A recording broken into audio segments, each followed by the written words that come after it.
പ്രബുദ്ധരെന്ന് ലോകം വാഴ്ത്തുന്ന കേരള ജനതയ്ക്ക് ചിന്താശേഷി നഷ്ടപ്പെടുമോ എന്ന ഭയം നിലനിൽക്കുമ്പോൾ നവോത്ഥാന കാലഘട്ടത്തിന്റെ തേർതെളിയിച്ച ഇടതുപക്ഷ ജനാധിപത്യ പ്രസ്ഥാനങ്ങൾക്ക് കേരളീയ സമൂഹത്തിനോട് അഭ്യർത്ഥിക്കുവാൻ മുഖവരയില്ലാത്ത ഒരു വാക്ക്: പ്രതികരിക്കുക.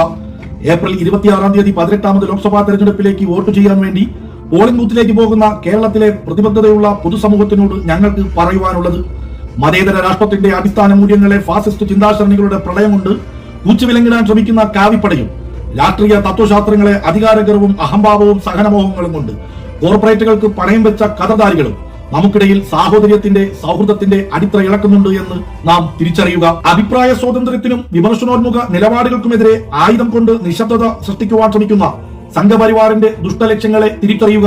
സ്ത്രീകൾക്ക് സംരക്ഷണമില്ലാത്ത രാജ്യത്ത് മൃഗങ്ങൾക്ക് സംരക്ഷണം ഉറപ്പുവരുത്തുന്നവർ സാധാരണക്കാരന്റെ ആഹാരക്രമങ്ങളിൽ പോലും ഇടപെട്ട് അധികാരഗർവിന്റെ തണലിൽ മനുഷ്യന്റെ ചോരചീന്തി ഭയം സൃഷ്ടിക്കുന്ന കലിയുഗത്തിന്റെ കാട്ടാളത്വവും നാം തിരിച്ചറിയുക.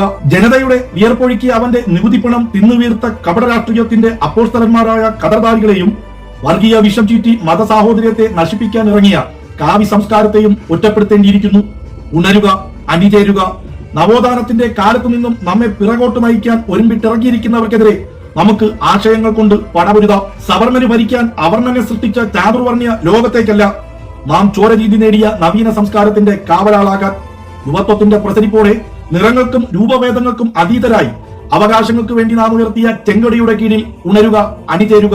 ഇല്ലെങ്കിൽ പരസ്പരം തിരിച്ചറിയാനാവാത്ത ആ പൗരാണികതയിലേക്ക് നാം തിരിച്ചു പോകും. വരിക, നമുക്ക് ഒരുമിച്ച് നീങ്ങാം, ഒരുമിച്ച് പടപൊരുതാം. ചെമ്പതാകയുടെ കീഴിൽ അണിനിരന്ന് ഇടതുപക്ഷത്തോടൊപ്പം. ഇടതുപക്ഷമുണ്ടെങ്കിലേ ഇന്ത്യ ഉള്ളൂ എന്ന് തിരിച്ചറിയുക.